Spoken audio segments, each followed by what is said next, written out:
I slam the ceramic bowl against the edge of the kitchen sink so hard that it slips from my wet hands and shatters across the tile. The crack echoes through the tiny Miami apartment, glass exploding in every direction, mixing with the sharp burn rising in my throat. I grab the counter with both hands, fingers trembling, knuckles white, trying to steady myself as the faucet keeps running behind me, water overflowing onto the floor like I've completely lost control of everything, even this. My phone buzzes again on the table. Before I continue, if stories like this resonate with you, I'd love for you to subscribe to Paws That Healed. And tell me in the comments if you've ever lived something similar. Your story matters here. That same message, that same reminder, another cultural orientation meeting, another community integration session, another forced smile, another moment where I pretend I understand every word, every expression, every joke that everyone else seems born knowing. The phone buzzes a second time, faster, more insistent, and something inside me snaps. I yank the device toward me, but it slips, hits the edge of the counter, and falls to the floor with a dull, heavy thud. I freeze. The room smells like dish soap and something metallic from the broken ceramic pieces at my feet.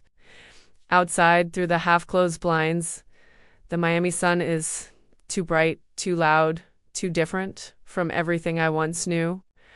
My chest feels hollow, like something essential has drained out of me, and I'm standing here trying to figure out how to fill the space it left behind. My breath shakes. My eyes burn. I crouch down, picking up the pieces with shaking hands. But the more I gather, the more I feel like I'm the one breaking, shard by shard, piece by piece, alone in a country that hasn't learned my shape yet. And that's when I hear it. Soft paw steps behind me. A warm nose pressing gently against my shoulder. A quiet whine that anchors me back into my body. My name is Madeline Rose Carter, and 6 months ago, I moved to Miami, Florida, from another country for what I thought was the opportunity of a lifetime. A marketing position with international reach, a chance to reinvent myself, a doorway into something bigger than the life I'd been living. But no one warned me about the weight of arriving somewhere and realizing you don't understand the rhythm of anything anymore. The job itself wasn't the problem. I could handle emails, presentations, strategy meetings. What broke me was everything surrounding it, the conversations in the break room that moved too fast for me to catch, the slang I'd never heard before, the cultural references that made everyone laugh while I stood there smiling politely, pretending I got the joke. I spent entire days translating myself in real time, filtering every sentence through a mental checklist. Is this how they say it here? Will this sound strange? Am I using the wrong tone again?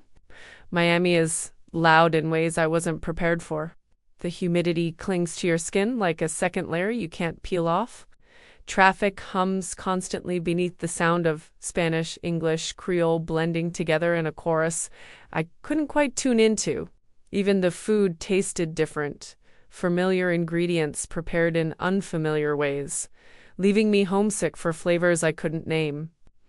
I was surrounded by people constantly, on the street, at work, in my building's elevator, but I'd never felt more isolated in my life.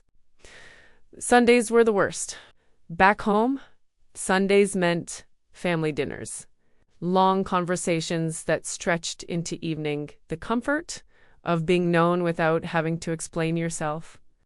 Here, Sundays meant sitting alone in my apartment, staring at my phone, debating whether to call my mother and admit how hard this was, or keep pretending I was thriving.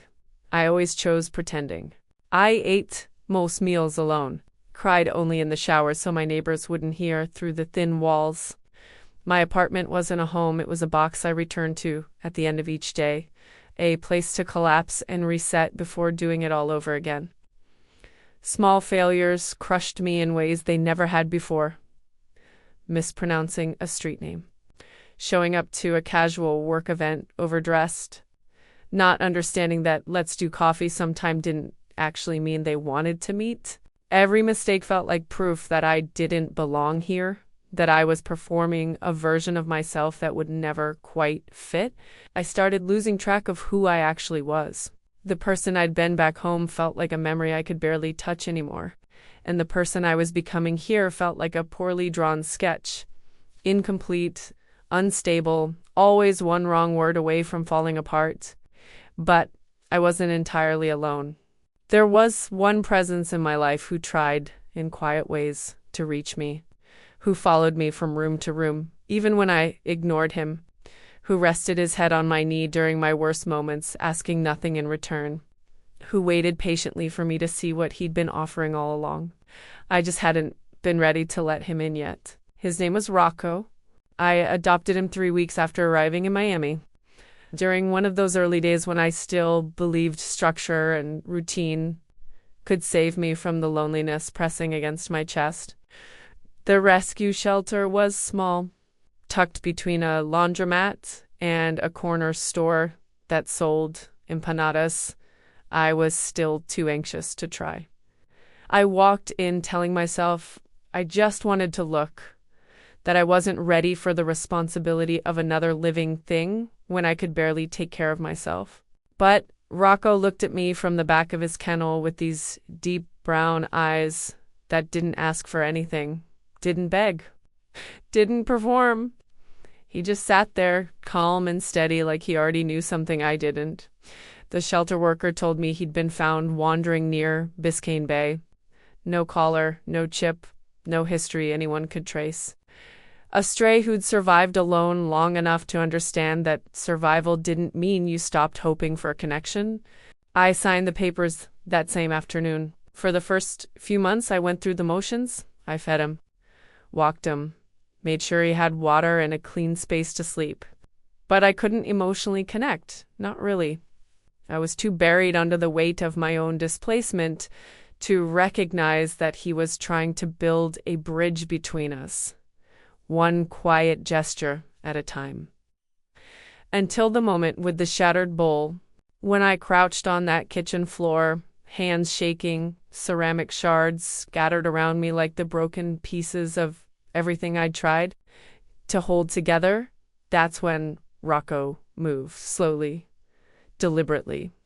He crossed the wet tile and pressed his warm nose against my shoulder, his breathing slow and steady, grounding me in a way nothing else had in months. I froze. His fur was soft against my bare arm, still damp from the overflowing sink. He didn't pull away, didn't flinch at my tears. He just stood there, solid and present, his brown eyes watching me with a kind of patience I didn't think I deserved. Sunlight leaked through the half-closed blinds, catching the water pooled on the floor, reflecting fragments of light across the broken ceramic. Rocco's shadow stretched long beside mine, and for the first time since moving to this city, I didn't feel like I was drowning alone. I reached out, hesitant, unsure, and rested my hand on his head. His tail didn't wag. He didn't lick my face or try to cheer me up with forced energy. He just leaned into my touch, solid and warm, letting me know he wasn't going anywhere. The guilt hit me then, sharp and immediate. How long had he been trying to reach me? How many times had he sat beside me on the couch waiting for me to notice him? How many mornings had he watched me move through the apartment like a ghost, hoping I'd finally see him as more than just another responsibility? I felt unworthy of the loyalty he offered so freely, but he didn't seem to care about worthiness. He cared about presence, about showing up, about staying even when staying was hard. I slid down onto the floor completely, my back against the cabinet, and Rocco settled beside me, his head resting on my thigh. The kitchen still smelled like dish soap and something faintly metallic. The water was still spreading slowly across the tile. The broken bowl was still scattered in pieces I'd have to clean up eventually. But my heart, shaking, fragile, barely holding itself together, wasn't alone anymore. I pressed my forehead against the top of his head and let myself breathe. Really breathe. For the first time in weeks, maybe months, I felt something other than the constant hum of anxiety and displacement. I felt belonging. Not because Miami suddenly made sense, not because the cultural barriers had disappeared, but because this dog, this quiet, patient soul, had been waiting for me to realize that home wasn't a place I needed to find. It was something we could build together. The connection didn't bloom overnight. Healing never does. But slowly, so slowly I almost didn't notice at first, something inside me began to shift. Mornings became softer. I'd wake to Rocco's weight at the foot of my bed, his steady breathing a rhythm I could match my own to. Sunlight would filter through the blinds in warm golden stripes, painting the room in a gentleness I hadn't allowed myself to see before. I'd reach out, half asleep, and rest my hand on his back, feeling the rise and fall of his chest, grounding myself before the day even began.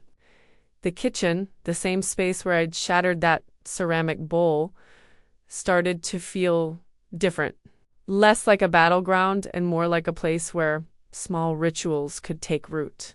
I'd make coffee in the mornings while Rocco sat near my feet, his tail occasionally thumping against the cabinet. The sound was simple, ordinary, but it filled the silence that had felt suffocating for so long. He had this way of placing his paw on my hand when I sat too still for too long. Gentle, insistent, like he was reminding me that staying stuck wasn't an option anymore. We started walking together. Really walking, not just the functional loops around the block I'd been doing before.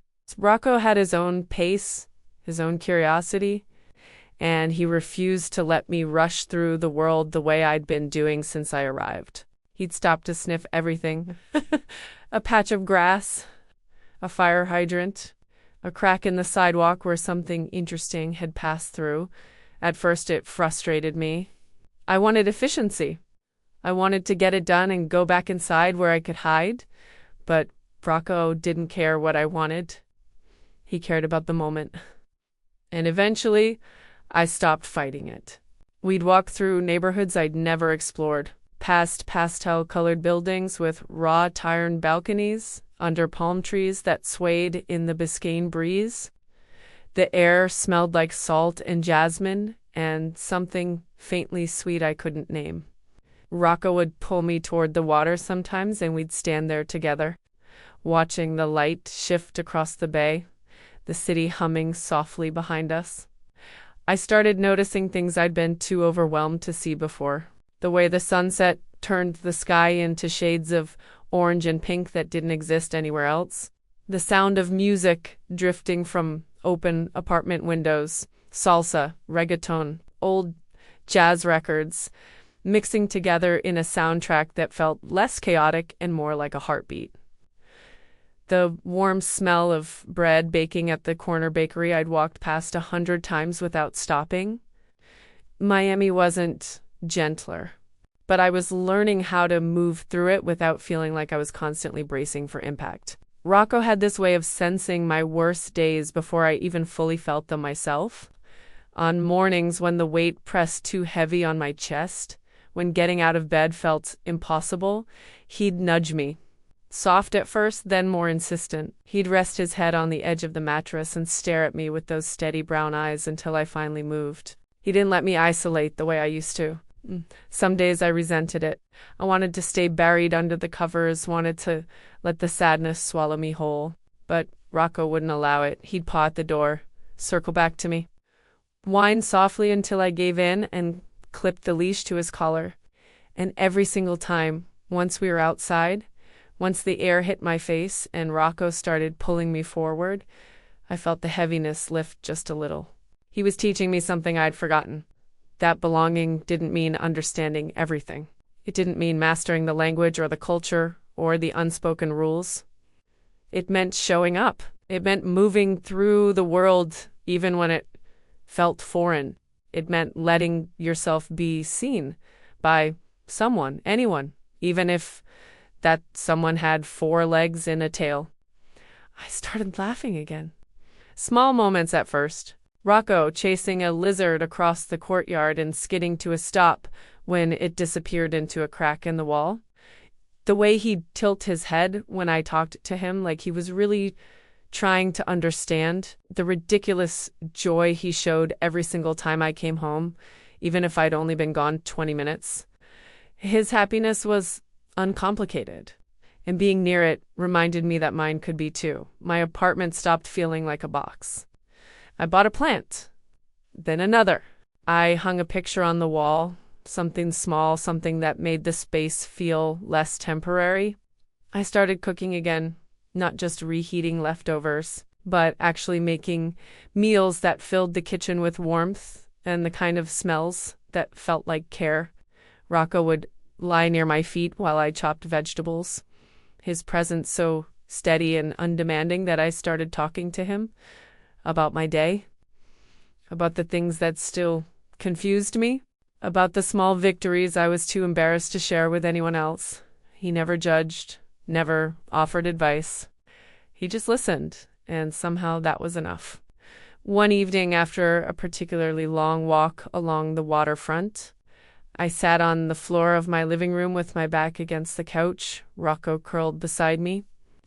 The apartment was quiet except for the hum of the air conditioner and the distant sound of traffic outside. I rested my forehead against his, closed my eyes, and felt something I hadn't felt in months. Anchored, not fixed, not healed completely, but anchored. And for the first time since moving to Miami, I believed that maybe, just maybe, I could actually build a life here. The morning light comes softer now. It spills across the kitchen counter in warm golden streaks, catching the edge of my coffee cup, the curve of Rocco's back where he's curled at my feet. The apartment smells like fresh coffee and the faint sweetness of the panaderia down the block. And I stand here by the window, watching the city wake up, feeling something I didn't think I'd ever feel again. Peace. Not the kind that means everything is easy now. Miami still challenges me. I still stumble over phrases. Still feel the ache of missing home on certain quiet Sundays. Still have moments where the cultural distance feels too wide to cross. But it doesn't break me anymore, because I'm not alone in it. Rocco shifts beside me, his tail thumping lazily against the tile, and I reach down to rest my hand on his head. He leans into the touch, eyes half closed, completely content in this simple moment. And I realize that's what he's been teaching me all along. That belonging isn't something you find fully formed, waiting for you in a new city or a new country or a new version of yourself. It's something you build, slowly, with patience, with someone who stays even when staying is hard. I used to think I'd needed to figure everything out on my own. That asking for help, even from a dog, meant I was failing somehow, but Rocco didn't see it that way.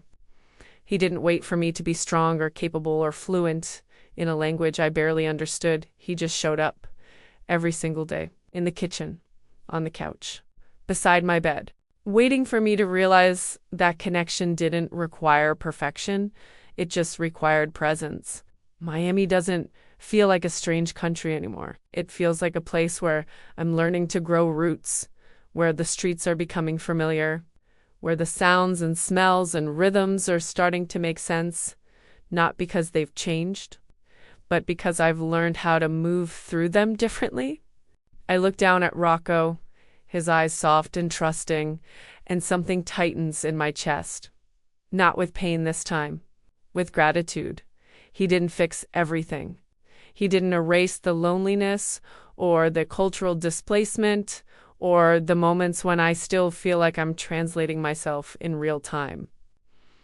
But he gave me something more important than a solution. He gave me a companion, a reason to keep showing up, a reminder that home isn't a place you arrive at. It's something you build, step by step, with someone who chooses to walk beside you.